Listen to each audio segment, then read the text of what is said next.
Welcome to our talk on good hygiene practices. Let's take a look. So, good hygiene practices are fundamental. What does that mean? It means that they are essential. They are a foundation to a food manufacturing business. They are fundamental requirements. And Codex's definition for good hygiene practices starts with these words. Good hygiene practices are fundamental measures and conditions leading to the manufacture of safe food. So there are fundamental measures that we enact, that we put in place, and conditions that we create to make sure that the food we manufacture will be safe. And so we have a number of terms to chat about here. We have GHPs, or good hygiene practices, also known as GMPs, good manufacturing practices, also known as prerequisite programs. We talk about that more in our other talk on HACCP. So take a look at that. Prerequisite programs, pre-requirements, or programs that we must have in place before we try to make food to then sell to the public. So prerequisite programs.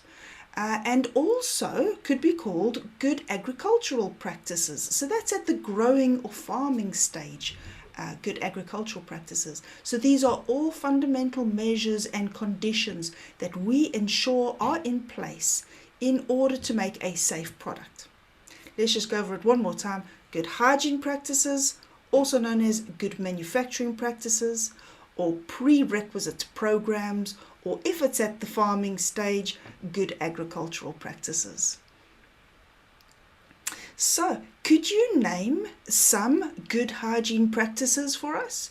Could you name some prerequisite programs?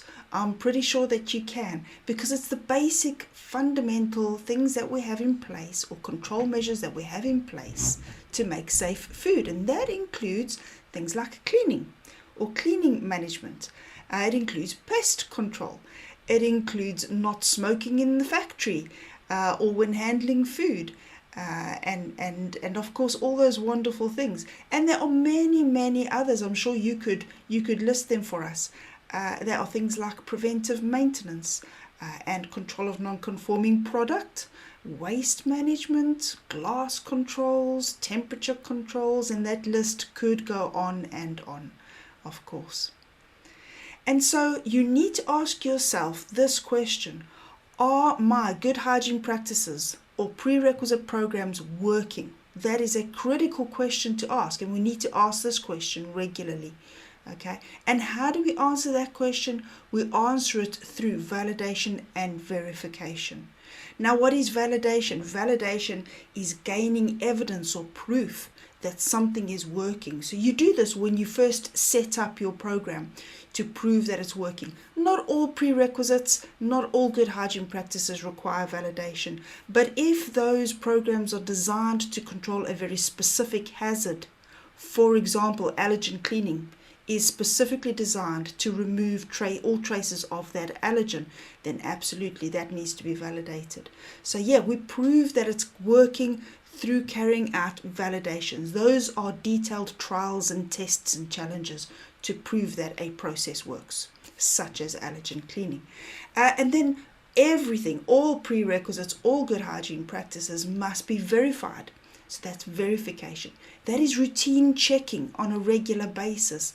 And let's just take a look at this. Verification is made up of these three things. So your routine checks, as I say, that's checking your pest control is working. It's checking that training is up to date. It's all those good things. But it's also formally verified through your internal audits, and also, again, through external audits, whether that's your BRC audit, or whether that's a customer audit, or an environmental health officer audit, verifying that your good hygiene practices are indeed working.